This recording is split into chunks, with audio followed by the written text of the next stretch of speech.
Aos prezados alunos do IFRJ e aos interessados em energias renováveis, especificamente no que chamamos de transição energética, dedico esse vídeo que está com o título de Transição dos combustíveis fósseis para o hidrogênio.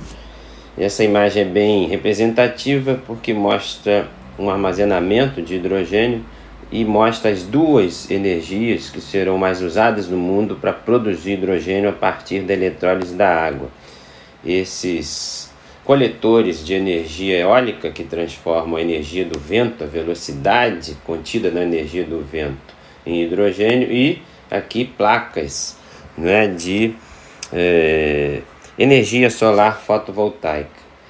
E a transição dos combustíveis fósseis, especificamente para o hidrogênio, ela é objeto desses próximos vídeos e aulas nossas, com o destaque nessa tela de que o hidrogênio é um combustível, na verdade ele é o principal dos combustíveis, né? E por conta disso possui muitas aplicações, desde a geração de energia elétrica doméstica a aplicações do transporte, ou seja, ele poderá substituir os combustíveis clássicos, ou seja, o hidrogênio será ou melhor, o principal combustível renovável.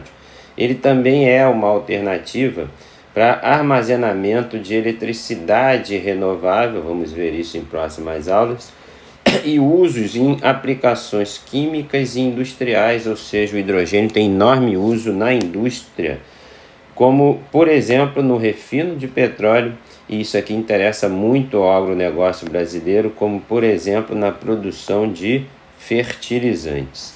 Hoje, no mundo, a produção de hidrogênio é predominantemente, e a gente está falando de 95%, feito a partir de combustíveis fósseis, daí ele ser chamado hidrogênio cinza. Mas, claro, também pode ser produzido a partir de energia nuclear. Vantagem da energia nuclear: não é emissora de CO2, e das renováveis, tais como solar, biomassa eólica e hidrelétrica. A demanda, o consumo de hidrogênio, ele tem um predomínio de processos industriais, ou seja, quem mais deseja o hidrogênio a princípio são os processos industriais, isso na atualidade, principalmente o refino da gasolina, e já falamos a produção de fertilizantes. Mas ele também pode ser usado, e isso é que vai ocorrer cada vez mais, no setor de transportes e no aquecimento industrial, comercial e residencial.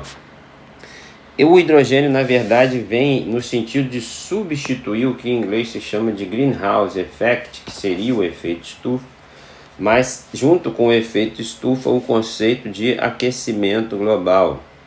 Eles não são idênticos, mas um gera o outro. Sempre existiu alguma radiação solar chegando à Terra, mas em regra ela chega à Terra e é refletida.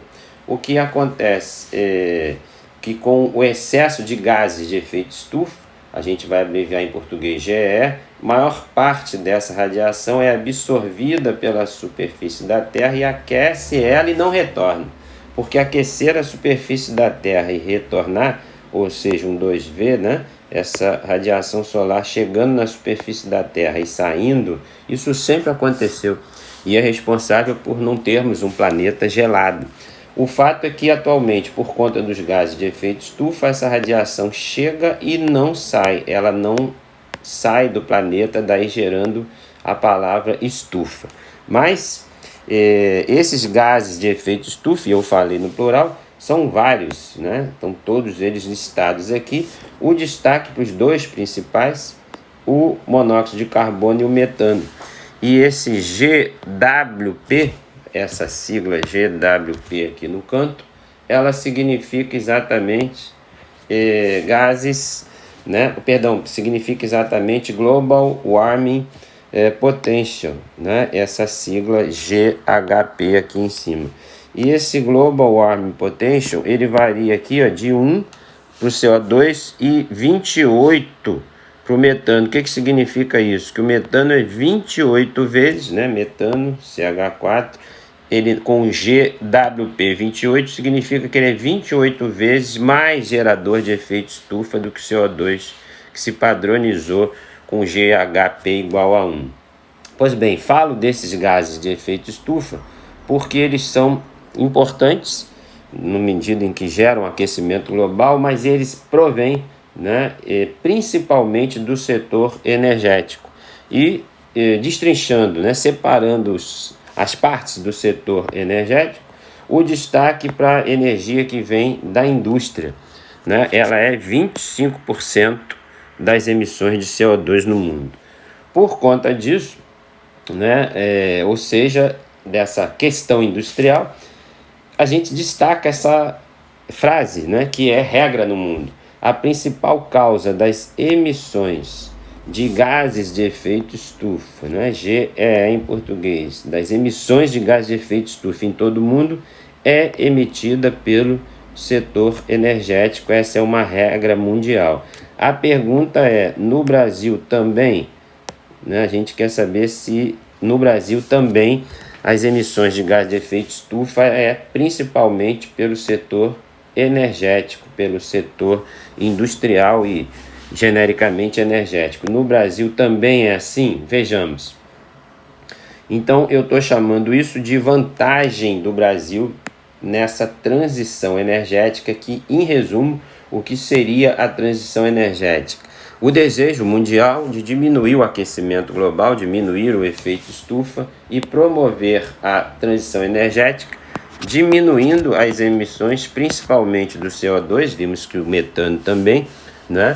E essa diminuição dos GEE, o que é GEE? Os gases de efeito estufa, eles sendo diminuídos e se fazendo a transição energética dos combustíveis fósseis para os renováveis, diminui o que? As emissões de CO2 no mundo. Mas estamos mostrando aqui as emissões setoriais de CO2 e comparando o mundo e o Brasil e dizendo que temos no Brasil uma vantagem competitiva com o mundo. Por quê? Então o gráfico do mundo está aqui e o do Brasil aqui à direita.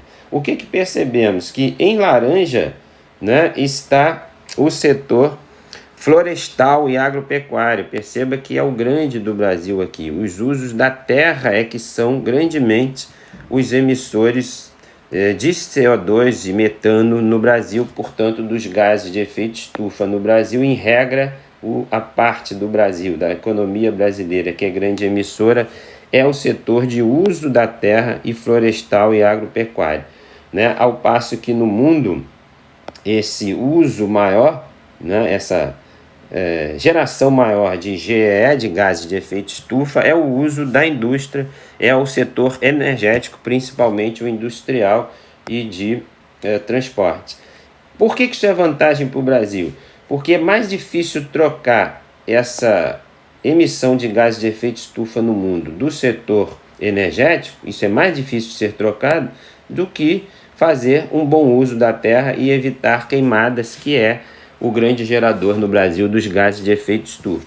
Por isso que diz que o Brasil tem uma vantagem competitiva, porque o que é gerador de gases de efeito estufa no Brasil, que é o mau uso da terra, eu vou chamar assim, é muito mais fácil de resolver, e acreditem, não é isso, não é fácil a princípio de se pensar, mas de verdade isso é mais fácil de resolver do que a questão da emissão dos gases de efeito estufa no mundo, que é principalmente devido ao setor energético, leia-se o industrial e o de transporte. Uma outra tela expressando essa ideia, mostrando que 26% das emissões brasileiras de gases de efeito estufa são do CH4, que é da agropecuária, e globalmente apenas 16% é assim. E nas regiões, esse mapa do Brasil que mostra as regiões, mostra que essas emissões especificamente são principalmente da região norte, que é a região amazônica brasileira.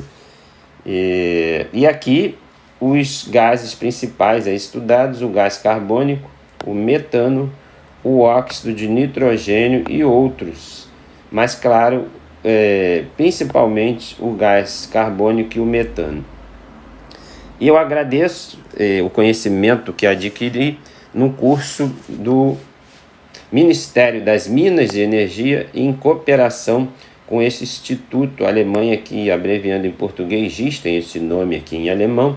Enfim, é uma parceria Brasil-Alemanha e, claro, com um trabalho do governo federal com o objetivo de capacitar brasileiros, né? Eu faço parte de um grupo de professores que está sendo capacitado no sentido de divulgar essa transição energética para o hidrogênio no Brasil. Disponho aos interessados, disponibilizo o meu e-mail, né, octavio.gouveia@frj.edu.br, para qualquer dúvidas ou contatos, e pessoalmente destaco próximos cursos que darei no IFRJ.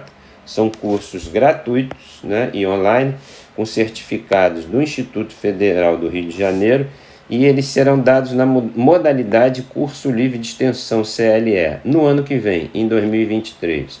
Esses cursos terão, em média, 8 horas de curso, e se exige 75% de presença em aulas remotas, e uma nota mínima de 6 com avaliações também online, também remotas.